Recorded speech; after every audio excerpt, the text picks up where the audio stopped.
Dobre, čaute. Ahoj, Zlatko. Ahoj. Ahojte.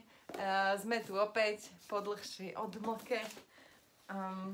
Keďže povinnosti a všetko možné nás na chvíľku zastavilo, ale sme tu znova s veľmi ťažkou, peknou témou, ktorú asi riešime všetci v živote.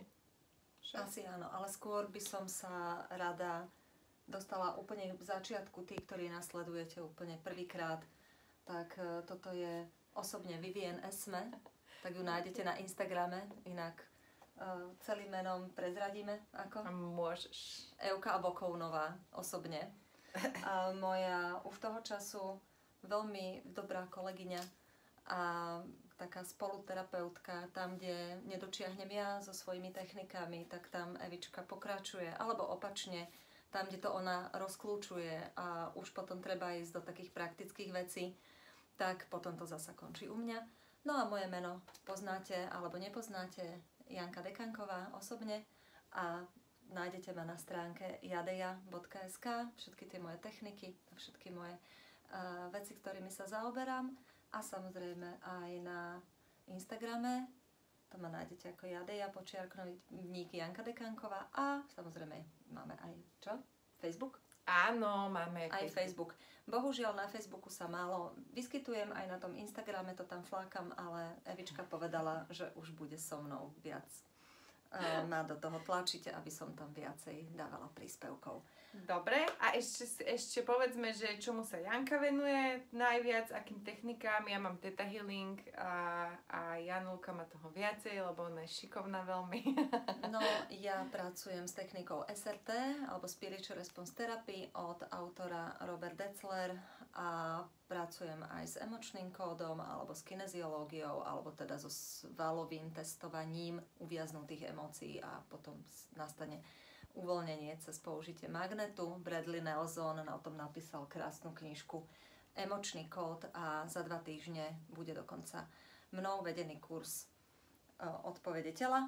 Takže kto máte chuť sa ešte tohto kurzu zúčastniť, tak sledujte Instagram, sledujte Facebook a prípadne mi priamo píšte a ja sa s vami potom spojím a možno, že sa ocitnete medzi tými vyvolenými, talentovanými a šikovnými, ktorí budú mojimi žiakmi. Ja odporúčam všetkými prstami, rukami, všetkými 10. Janka je úžasná aj zázračná, takže príďte, koho to volá, tak napíšte Janke a určite nebudete ľutovať. Dobre. Ideme na to? Ideme na to. Máme peknú tému, tak je vy, skús. No, vzťahy. A to teraz nehovorím len o vzťahoch medzi mužmi a ženami, ale všeobecne vzťahy okolo nás, čo sa týka práce, rodičov a tak ďalej. Je to obrovská téma, ktorú asi dnes ani nestihneme úplne všetko povedať, ale skúsme s tým aspoň začať. Ako často sa u teba objavujú témy vzťahov? Je to podľa mňa základná téma, ktorú riešime všetci. Je to naozaj tak často, ako si ja myslím, že skoro na každej terapii sa rieši niečo so vzťahmi? Áno. Áno? Na každej terapii sa rieši vzťah. A môžeme povedať, že tie vzťahy sú aj takým úplným základom, ktorý vlastne spôsobí niečo, s čím ten človek tam príde? Hej. A úplne základný vzťah, ktorý je a máme každý, je vzťah sám so sebou. Vzťah sám so sebou, pretože od tej kvality, ako sa vnímame, ako sa máme radi, potom odvíjajú sa ďalšie nitky vzťahových tém, a to sú vzťahy s rodičmi, väčšinou od toho dospelého veku, väčšinou dospelí klienti ku mne chodia, hovoríme 30, 40, 50 roční, aj tak sa vrátime späť k vzťahu s mamou, vzťahu s otcom, vzťahu s učiteľom. To je veľmi, veľmi podstatná vec. Potom sú to vzťahy partnerské, vzťahy súrodenecké, ale teda skúsme radšej teda tie partnerské. A partnerské nemusia byť len na úrovni muž a žena, ale môžu to byť aj partnerské v práci, partnerské vo väčších tímoch, môžu to byť športové kluby, môže to byť naozaj čokoľvek. Takže sme v komunitné bytosti a žijeme v tých komunitách.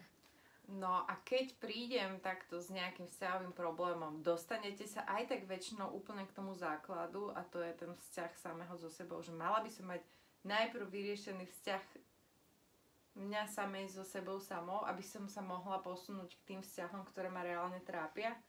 Presne tak, pretože keď máš, Evi, nízku sebahodnotu, tak väčšinou si možno pritiahneš partnera, ktorý je buď akoby chce od teba, aby si ho ty vyzdvihovala nejakým spôsobom, posmelovala. A bohužiaľ, ale väčšinou to býva tak, že taký partner ťa, mňa, kohokoľvek, pokiaľ nemám vyladenú vlastnú cenu, tak ma vlastne udupe. No a vyladenie vlastnej ceny, to veľmi často u teba používam. Skús nám povedať, čo znamená vyladenie vlastnej ceny. Čo to vlastne je? Tak. Čo mi spravíš, keď prídem za tebou, že Janka, potrebujem vyladiť vlastnú cenu? To je aké pekné. Vyladenie vlastnej ceny je fenomén sám o sebe a jedná sa o sebaúctu, sebalásku a sebauznanie. Sebaúcta súvisí s minulosťou. S tým, čo sme dosiahli, s tým, ako nás uznávali rodičia, s tým, ako nás uznal učiteľ, s tým, aké sme dosiahli výsledky a do akej miery sa za to vieme sami seba oceniť, sebaúcta. Sebaláska tu a teraz. Lenže sebaláska ide v tej linearite času, to je stále sekunda za sekundou. Už pred 5 minútami už je to minulosť a o 5 minút to bude budúcnosť. Chápem. A pokiaľ sa nemilujem takú, aká som v tej podstate, tak tým pádom mi to vytvára budúcnosť v seba uznaní, čo chcem ešte dosiahnuť. Chápem. Takže keď ku mne príde klient, tak úplne na začiatku sa vždy pýtam, na koľko percent má uvedomenie v seba úcte, v seba láske a v seba uznaní. A hľadám a čistím všetko, čo nájdem. Je to, prirovnávam to, že vtedy som ja ten ladič klavíru. A tie rozladené struny naladujem na maximálnu kondíciu, tak aby potom tá hra v tom živote najbližšie dni a týždne bola v inej kvalite. OK, lenže zase sa potom vraciame k tým vzťahom. Napríklad, ja neviem, vezmeme si sebahodnotu. Môžem ja mať nízku sebahodnotu na základe vzťahov, ktoré som zažila, prežitých proste vzťahov s rodičmi a tak ďalej a tak ďalej. Áno. Takže vlastne je to taký kruh, ktorý so sebou funguje a ovplyvňuje sa navzájom a tak ďalej a tak ďalej. A ako to vlastne funguje, pokiaľ ja tu a teraz vyladím tie základné problémy, tie základné, zoberme to, že to v podstate sú to také trne, alebo také kamienky v topánkach tých ľudí, obrazne povedané. A pokiaľ doladíme vlastnú cenu tu a teraz, sebaúctu, sebalásku, sebauznanie, bez toho, aby klient musel prežívať príbehy, bez toho, aby sme museli ich do nejakých konkrétnych zlomových bodov v rámci života. Skrátka vyčistíme všetko, čo nájdeme. Čo to napríklad môže byť? Môže to byť túžba trpieť. Môže to byť pocit viny. Môže to byť sebatrestanie za niečo. Môže to byť pocit hanby, ktorý tu častokrát ešte stále naša generácia si nesie z toho detstva. Lebo maminka, tátinko, učiteľka mohla povedať hanbi sa. A toto je veľmi, veľmi ťažké pre dieťa, ktoré ešte to nevie ani len spracovať. Ale ako nejakú kvalitku si to nesie potom celý život. Dobre. No a ešte ti do toho skončím ja. A vlastne keď vyladíme vlastnú cenu, potom už sa vieme úplne iným spôsobom pozrieť na vzťahový problém napríklad s manželom. Alebo s partnerom. Alebo s opakujúcimi sa rozchodmi, vzťahovými nezrovnalosťami, priťahovaním si napríklad partnera s narcistickým nastavením, s narcistickou povahou, čo je momentálne veľmi taká ošemetná téma a veľmi živá téma. A aktuálna.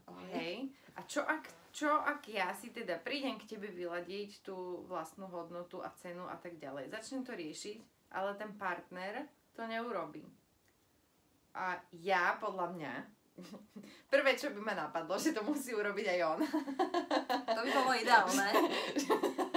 Že ho tam musím poslať, ale ako vieme, tak muži nie sú úplne otvorení až tak týmto veciam. Nie všetci, ale väčšinou chodia na terapie ženy. Pred chvíľkou sme sa tu o tom rozprávali. čo v takom prípade? Ja riešim nejaký vzťah, mám tam nejaký problém, vyladím sa a čo sa začne diať doma? Začnem sa pozerať inak na veci a tak ďalej a tak ďalej. Tak. A začnem inak reagovať. Môže sa stať, že v tom vzťahu sa niečo stane pozitívne a že sa to celé zmení na základe toho, že ja som sama so sebou začala pracovať, poznám svoju hodnotu zrazu a tak ďalej a ten partner na to začne reagovať úplne iným spôsobom, ako som zvyknutá, ako to tam fungovalo a tak ďalej.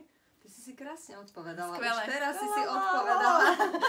Takže áno, je to presne tak, že pokiaľ ja mám voči partnerovi krivdu, pokiaľ s tou krivdou pracujem celý deň, celý týždeň, celý mesiac, celý rok, vnútorne vysielam vlastne pocity možno hnevu, pocity by som to povedala, nie hanby, ale takej tej viny, že prečo to tak je, tak vlastne svojím spôsobom tlačím na toho partnera. Ako náhle dojdem do vlastnej ceny a dojdem do tej svojej stability vnútornej, zrazu prestávam vytvárať mentálny tlak na danú osobu, čo spôsobí, že daná osoba voči mne začne rozprávať na mňa iným spôsobom, prestane byť možno ústupčivá alebo prestane sa vyhýbať, prípadne prestáva útočiť a zrazu nastáva väčší priestor na riešenie. Ale nie len to. Pokiaľ ja si poviem, že Evi, takto jak vyzeráš, musíš byť minimálne filmová hviezda a teraz ja mám voči tebe očakávania, lebo moje ego vyprofilovalo teba ako filmovú hviezdu, tak zároveň ťa môžem zaradiť do kategórie namyslená. Pretože som sa stretla s hercami, alebo som počula niekedy, že herci všetci sú namyslení. Lenže tým pádom cez tú optiku, skrivenú optiku, ktoré mi ponúka moje ego, nemôžem vidieť tvoju láskavú duchovnú podstatu. Chápem, čiže ty máš ako keby vďaka tým uloženým veciam, emóciám, viny a tak ďalej, o ktorých sa bavíme, takú nejakú zvláštnu hmotu pred očami, dym alebo niečo, ktoré ti v podstate bráni vidieť to čistejšie a nerobiť si domnienky, očakávania a tak ďalej a tak ďalej a tak ďalej. Čiže mne to pomôže, keby som teda bola na tej terapii, bola som, pomohlo mi to pozerať sa aj na tie veci, ktoré riešime napríklad v domácnosti úplne iným spôsobom. Áno. Zrazu uvidíš, že ten partner to vôbec nemyslí zle, že ten partner vďaka tomu, že si ho možno spochybňovala, mu veci vypadávali z rúk, zrazu tam nie je ten tlak z toho spochybňovania a tým pádom partner zrazu prestáva rozbíjať hrnčeky, čím nevznikajú nové konflikty. My máme doma nejaký problém ešte, lebo mne stále niečo padá. Takže tam si to môžeš otočiť ty, opačne. V čom sa necítiš dostatočná, keď máš stále, lebo komu vypadávajú veci z rúk? Mne. Počkaj, všeobecne. Čo? Ten, kto vlastne nevie uchopiť ten život do svojich rúk, sebavedome, že uchopuje ten život jedinečným spôsobom. Ja som jedinečná, ty si jedinečná, ktokoľvek z našich partnerov je jedinečný. A toto je potrebné začať medzi ľudí šíriť. Rešpektovanie sa vzájomne v tej jedinečnosti. A to ešte neznamená, že ten partner mi musí vyhovovať, že ho určite potrebujem v živote mať, lebo môže sa mi páčiť, že má krásny modrý pohľad a môže mať krásnu štíhlu postavu. Ale čo keď, a už tu máme čokeťa, milujem svojho čokeťa, ale čo keď ešte neprišiel do tej hĺbky empatie tak, ako ja potrebujem od partnera. A tým pádom je to takzvaný človek vo vývoji a stačila by mu pragmatická partnerka, ktorá nepotrebuje empatiu, ktorá potrebuje iba praktické riešenie veci.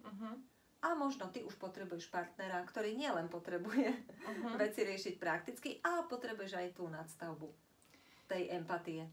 No len ten čokeť je akože hrozne škaredý a silný a akože dosť tu tak chodí a tak na mňa čaruje väčšinou. A čo keď ja teda začnú sa mi meniť veci vo vzťahu a tak ďalej a čo keď ja tam mám ešte pochybnosti, že mám strach, že toho človeka proste opustím, že si už myslím, že aká som proste vyčistená, ako vidím veci inak, ako neviem čo a čo spraviť ešte s týmto nejakým pointom toho, že ja na sebe začnem pracovať, začnem niečo riešiť a príde čo keď a povie mi, že ale čo keď už sa nikto nebude ľúbiť, alebo čo keď už nenájdeš takého priateľa, akého máš doma, alebo čo keď, neviem čo keď. Čo keď je dosť silný podľa mňa. Čo je to vlastne čo keď? Čo keď je vlastne strach? No, áno. Ktorý má takú kvalitku, že pocit viny, pocit hanby. No. Dokonca ten strach sa môže prejavovať zasa na druhú stranu ako hnev. A keď človek na sebe začne pracovať, lebo je nespokojný v niektorých veciach, teraz dojde na terapiu, teraz sa mu to proste celé premení. A začne vnímať veci inak. Tak zaujímavé je, že miesto toho, aby sme si pozreli, koho vlastne v doma máme, ho začneme prerábať. Ale on je neprerobiteľný, lebo on sa môže posunúť iba sám zo seba. Nemôžeme ho my prerábať. On je taký, aký je, on je originál. Ale je možné, že ten originál už prestáva byť kompatibilný vo vzťahu so mnou. A vtedy mám možnosť si zobrať z neho to, čo mi je dobrý. Napríklad má praktický pohľad na veci, môže byť výborný v posteli, môže tam proste fungovať chémia, ale bude studený jak psi čumák. A teraz sa môžem rozhodnúť. Vyhovuje mi takýto partner, nosí domov love, super. Je ochotný sa o ne deliť, len pre Boha nesmiem od neho chcieť city. Bo tam sa ešte nedopracoval. On potrebuje byť tak sám so sebou pragmaticky, tak si z neho, teraz to poviem tak surovo, zoberiem len tú časť, ktorá je príjemná a fajn. A čo sa týka empatie, pokojne si môžem nájsť skupinu, napríklad nejakú ženskú skupinu alebo nejakú zmiešanú skupinu, kde spoločne vzájomne empaticky zdieľame tie príbehy svojho života a tam sa práve obrodím a tam budem taká spokojnejšia.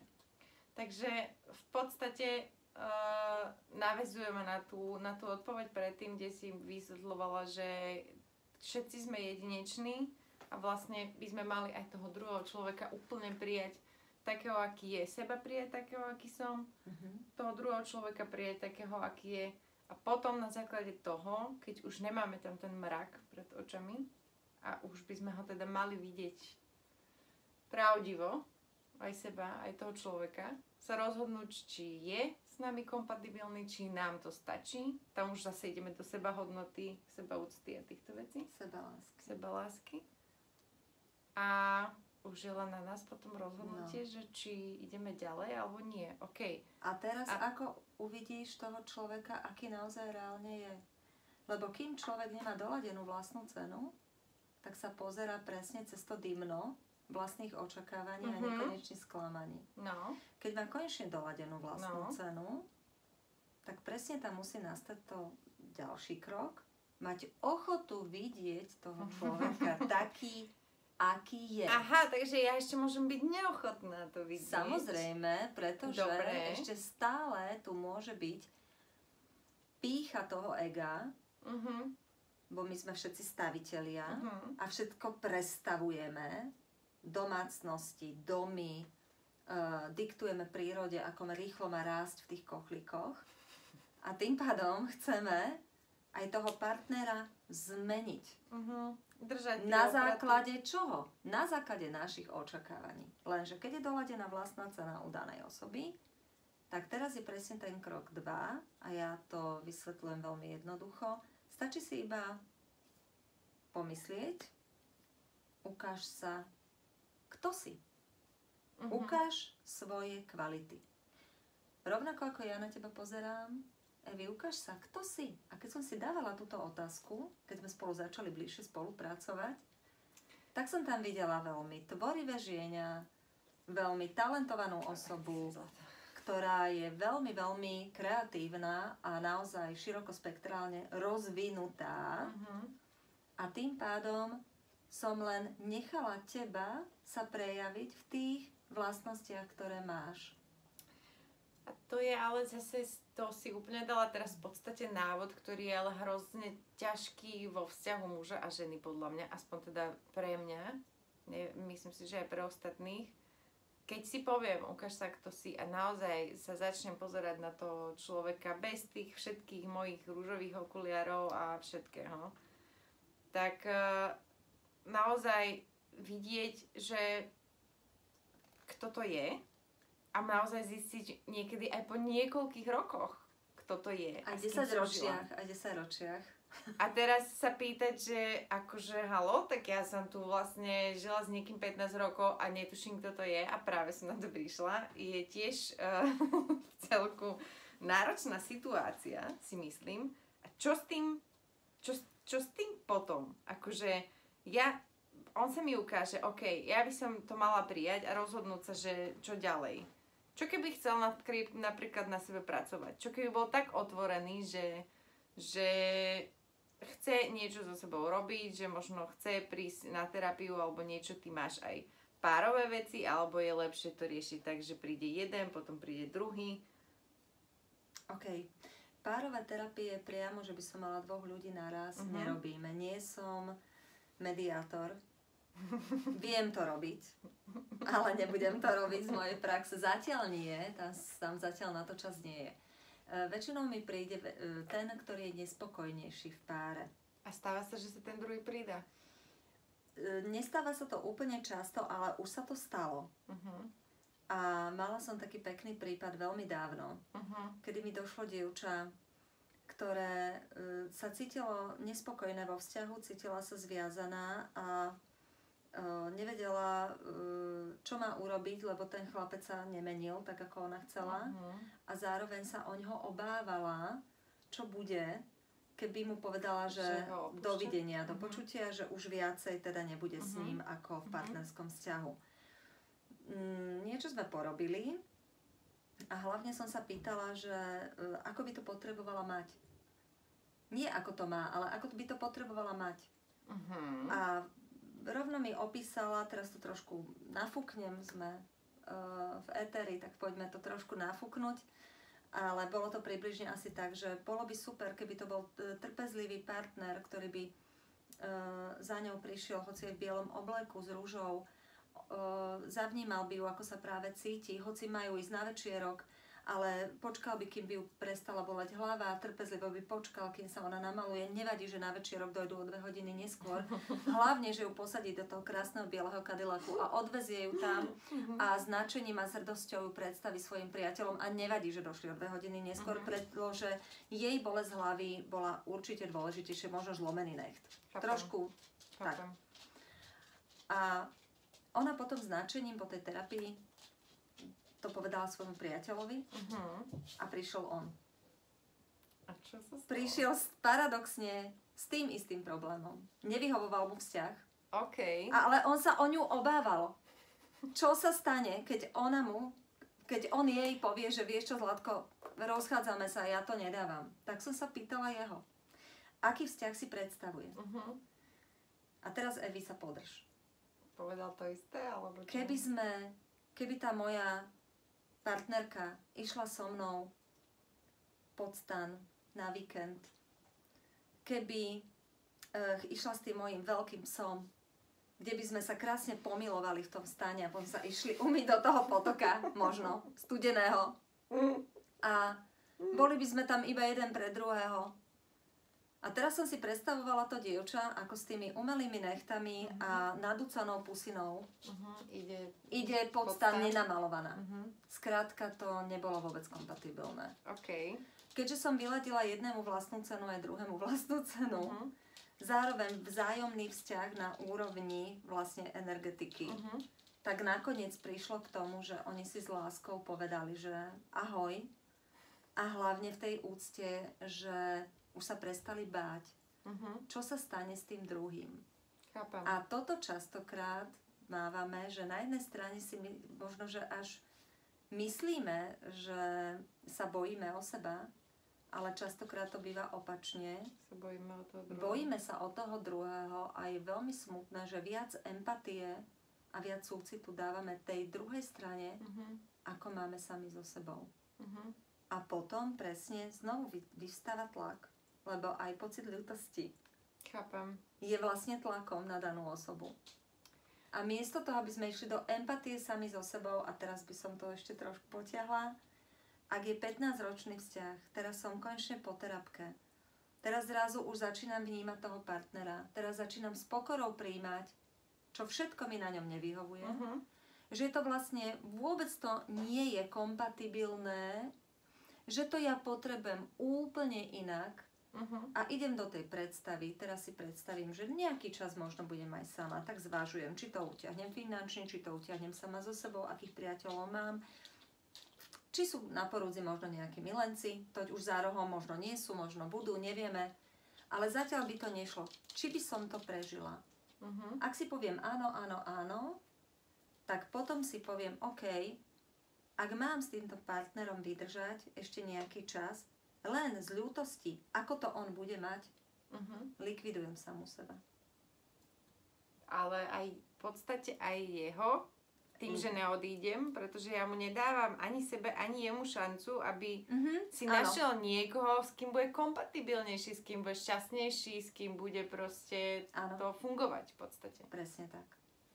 Takže si tým vlastne ubližujeme. Ubližujete si vzájomne, ale hlavne prestať myslieť za neho, pretože on to nejako má, ale je dôležité ísť iba do tej vnútornej ceny a do tej pokory, že aha, tak je to v poriadku, takéhoto partnera som si vyvolila, prežila som s ním pekných 15 rokov, tých 15 rokov možno hádok, možno ponižovania vzájomného, možno nespokojnosti, však prináša zlatý poklad pochopenia, ako to už nepotrebujeme mať. To je tej každej kopenoja zlatý poklad. Hej. A tam to potom vlastne a vie prísť také zmierenie aj so sebou samou v podstate, keď človek po niekoľkých rokoch zistí, že sa toto udialo, že proste ten vzťah už neprežije, že už mu to nemá čo dať a tak ďalej a tak ďalej. Ako sa s tým zmieriť, že s tými myšlienkami na to, že 15 rokov som tu žil nejaké klamstvo, že sám seba som klamal, toho druhého človeka som v podstate klamal, akože nehovorím, že je to chtiac, že to robia ľudia vedome, nerobíme to vedome, akože je to na základe toho, že sami seba nepoznáme, takže vlastne ani nevidíme toho druhého človeka, OK, ale potom tam podľa mňa príde ten moment, kedy človek si povie, že Pane Bože, ale ja som 10 rokov proste asi žil niečo, čo som nechcel a vôbec som si to akože nechcel priznať, neuvedomoval, nechcel som to vidieť. Čo s tým teraz? Odpustiť si sebe. A to sa ako robí? To sa robí jednoducho. Poviem si, odpúšťam si, že som nevidela. Odpúšťam si, že som to ešte nepoznala. Mám súcit s tou Jankou alebo s tou Eukou do tej minulosti. Ako to ona vtedy pred tými 15 rokmi mala. Že je to úplne v poriadku. A tu už potom nastáva to moje, my ľudia chyby nerobíme, Evi. Len znášame dôsledky svojho konania. A to naše konanie vyvstáva z čoho? Väčšinou z naučených programov, ktoré sme si odkúkali v detstve do 7. roka života, kedy sme boli ešte v téte a načítavali, hlavne boli sme v tom snení a načítavali sme bez akéhokoľvek filtru, všetko, čo nám vlastne ten svet ponúkal, práve v tom rodičovskom nastavení, tam, kde sme to videli. Potom s touto výbavou to overujeme do 14. roka, čo s tým asi môžeme robiť v tej škole. A tam už do toho vplývajú, na základe našej výbavy, vplývajú ďalšie cudzie osoby, typu učiteľky a spolužiaci. A potom s touto výbavou ideme ďalej a už si tak nejako upratávame to svoje vlastné miesto vo svete, tú vlastnú popularitu, ten vlastný pocit výnimočnosti, ktorý tam, alebo nevýnimočnosti, ktoré tam máme alebo nemáme. A tam sa vtedy realizujú tie túžby a možnosti. Takže s touto výbavou ja idem do sveta. A teraz, áno, máme Čokeťa a kebyho, keby som to bol býval vedel, keby som to bola bývala vedela, tak by som sa zariadila inak. Lenže kým nemám skúsenosť, nemôžem sa zariadiť inak. To, čo nás držiava najviac je, že podľa seba súdime toho druhého. A podľa seba Ja toho druhého chcem prerobiť. Lenže on je neprerobiteľný, lebo on je čo? Originál. Tak. A preto je dobré vidieť, aké to vlastne reálne je. A hlavne potom asi ale aj byť vďačný za to, že to proste vôbec prišlo. Lebo akože a bolo komu to máš toho, byť vďačná? no sebe samej hlavne, áno. že vôbec som bola ochotná ísť na tú terapiu. Vôbec je človek ochotný vidieť tie veci konečne. Vôbec je ochotný odložiť ten strach, ktorý je fakt veľký proste a vidieť tie veci a začať sa v tom rýpať a začať sa pozerať na to, čo som kedy nabral, aké presvedčenia, tak ako si hovorila do tých 7 rokov alebo aj ďalej proste, čo mám všetko od rodičov, čoho sa môžem zbaviť, aby sa mi žilo ľahšie, že som si to vlastne vôbec dovolilo, veď ako v podstate by to mala byť taká, teraz to preženiem, oslava toho, že som konečne našiel sám seba. Áno, bude to chcieť zavrieť možno nejaké dvere, niečo obetovať, čo chce vždy proste. Každý nejaký pekný krok alebo niečo, nejaký úspech chce vždy nejakú obetu v úvodzovkách, lebo za mňa akože neviem, či je správne to nazývať obetou. Za mňa akýkoľvek výrazový prostriedok je správny v tomto momente. A obetovať sa pre niekoho, alebo obetovať niečo. Lenže čo potom, keď niečo obetujem, tak by som vlastne mal niečo získať. A pokiaľ opustím partnerský vzťah, ktorý mne nevyhovuje, otváram sa a svoje možnosti na lepšiu, akoby uplacírovať ten svoj talent v oveľa širšej miere, vo väčšej spokojnosti, pretože už nie som, dajme tomu, tým partnerom ponižovaná, nie som tým partnerom zaznávaná a môžem si dovoliť konečne tú energiu, ktorú som míňala na to obraňovanie sa a dokazovanie, aká som super, až mi mohol vtedy niekedy aj akože dojsť dých. Tak miesto, aby som mrhala tou svojou energiou na toto, ju zrazu môžem investovať do úplne iných vecí, napríklad do tvorby, do schôch, do budovania nových vzťahov, lebo každý jeden vzťah sa buduje. A k tomuto by som chcela ešte niečo, rýchlo si skočím do reči. Zabúdame na jednu vec. Keď sa stretne muž a stretne sa so ženou a vytvoria pár, zabúdajú na to podstatné, že sú si cudzí. A oni by si mali byť cudzí. Lenže tí cudzí sú si blízki a miesto toho, aby sa vnímali ako host a hostiteľ vzájomne v tej úcte, tak sa zrazu majú. Lenže on má ju podľa svojich predstav a ona má jeho podľa svojich predstav. A tam nastávajú tie domnienky a neskôr nastáva to obrovské sklamanie. Že to tak nie je, keď všetká energia investovaná do dokazovaní si, že tie domnienky sú pravdivé, sa minie. Dobre. A je možné, keď už toto nechceme zažívať, áno? Už nechcem si toho človeka proste zobrať, mať tie očakávania, neviem čo, už to nechcem zažívať, už som to zažila proste veľakrát, už to nechcem. Je akože možné, že keď na sebe budem pracovať, že už konečne budem vidieť ten vzťah tak, ako si to teraz popisovala a budem si priťahovať vzťahy, ktoré nebudú takto na sebe závislé a tak ďalej a tak ďalej. K tomu sa chceme dopracovať, áno. Že či je to možné, aby som mala vedľa seba partnera, alebo aby si ty mala vedľa seba partnera, ktorý by mal byť aký? No, kompatibilný so mnou, ale ja by som ho chcela asi aj od začiatku, lebo nie sme na to zvyknutí od začiatku vidieť toho človeka v pravde. Poviem to tak. Tak poviem. Keby aj hypoteticky prišlo u niekoho k rozchodu, lebo ten vzťah bol veľmi toxický, ten človek sa tam veľmi, veľmi dostal hlboko akoby do tej diery, odkiaľ sa nedalo výjsť a nakoniec tú silu nájde a odíde z toho vzťahu.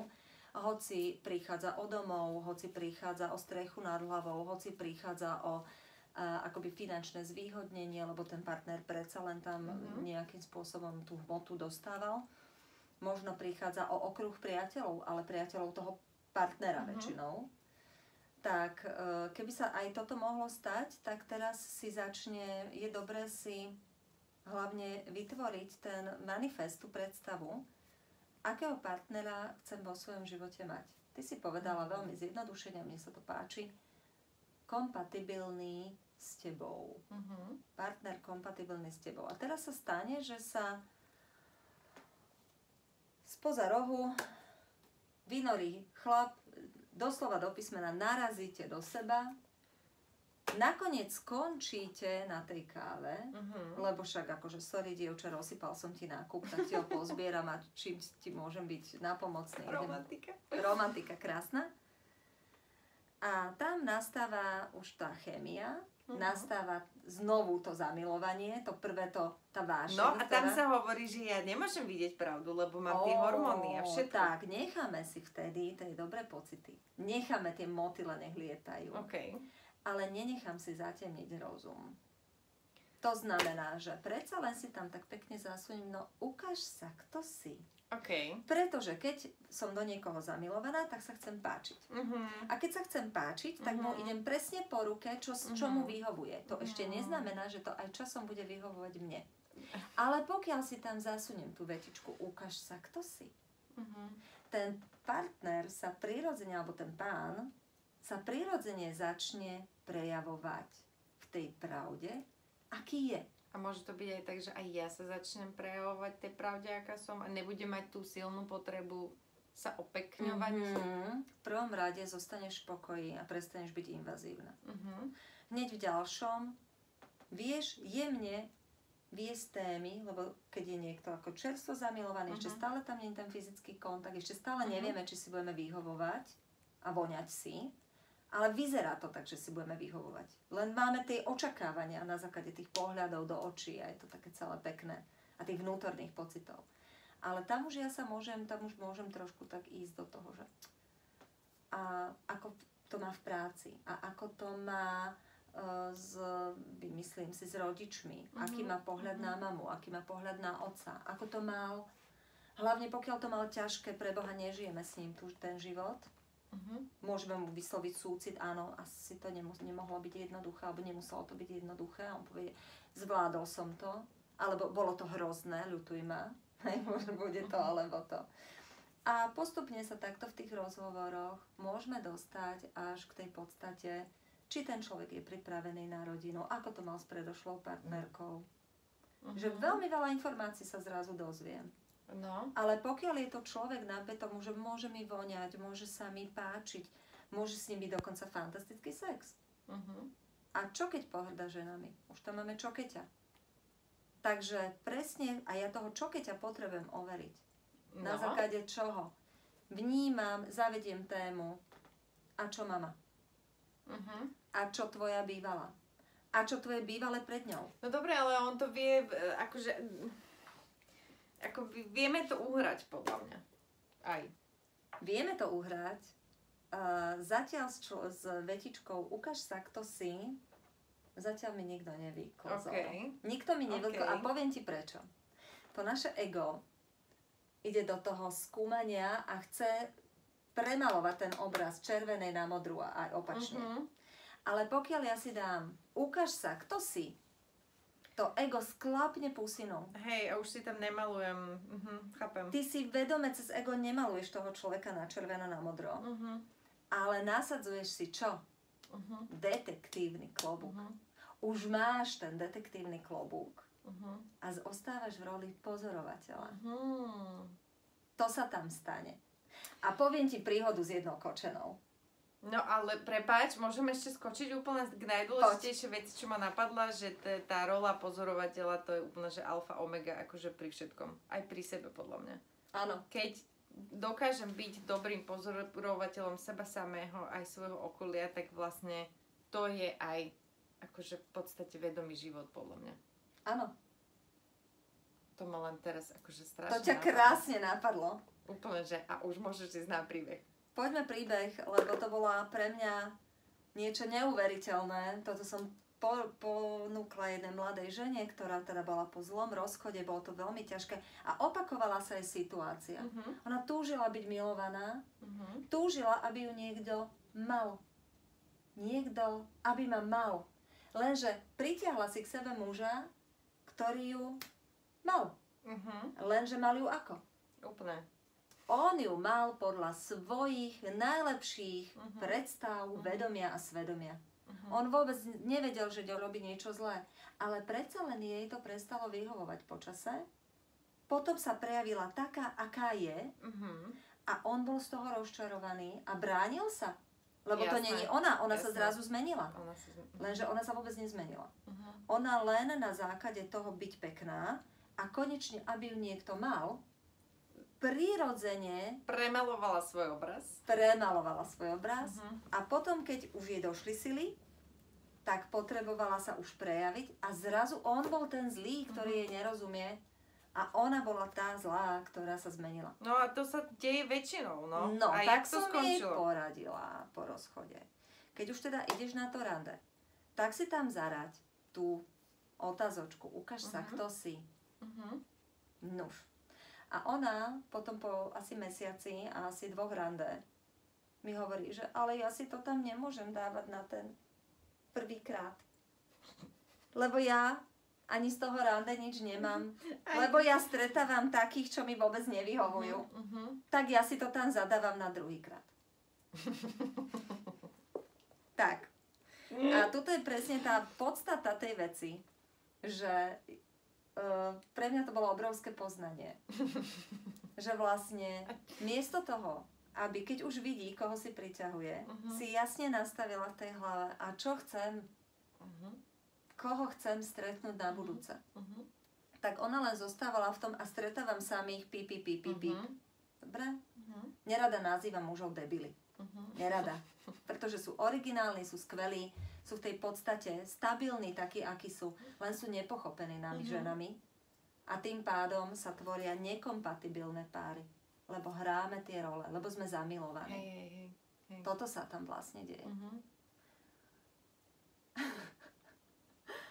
No a ešte tam bol jeden fenomén, pozor na ňo a chcem na to upozorniť.